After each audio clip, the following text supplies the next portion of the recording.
Well, hello everyone, Donna Dean with Donna Dean Coaching and Consulting Services.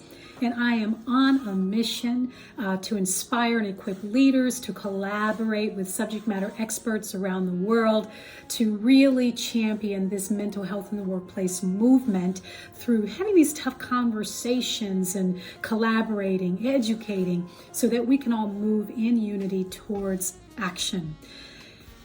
I started the conversation out, talking about stigma and what it cost organizations to not address it as part of your culture development and your benefits offerings to your employees.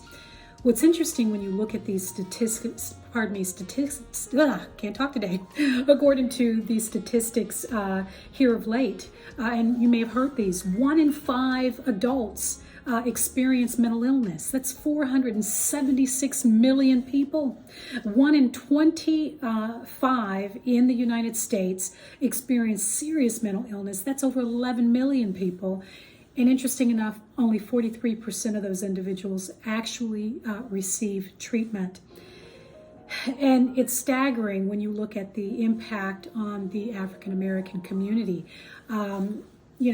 Statistically, when you go back through history and you look at where stigma stemmed from, up until the mid-20th century, we looked at mental illness as some weird ostracized behavior that doesn't belong in our space. And so individuals were institutionalized oftentimes in very poor, if not unsafe or dangerous conditions.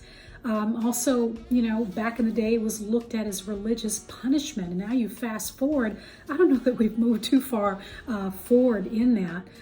But we're talking today about mental health stigma, and if we continue to perpetuate it and not address it, not have a plan in place in terms of reimagining, redeveloping our culture, the impact that this is going to have on our organizations.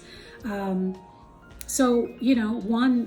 we know, that there's a lot of shame and embarrassment that's related to having some type of mental health or mental illness situation.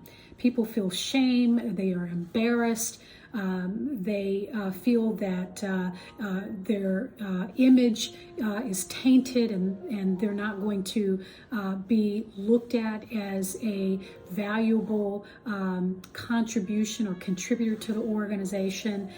Fear of losing your job, a fear of not fitting in, fear of not being eligible for raises or promotions. I mean, it's just exponential. And we have got to do something about this in the workplace because, as we know, mental health illness has been exacerbated due to COVID. People are bringing into the workplaces, they're returning back to work, all the issues that they have experienced due to depression and isolation, loss of family member, lost jobs, and so forth. So we have really got to lean in and really continue these conversations forward and together come up with a plan of what we're going to do to really reduce the stigma in the workplace. Feel free to comment. I'd love for you to join the conversation.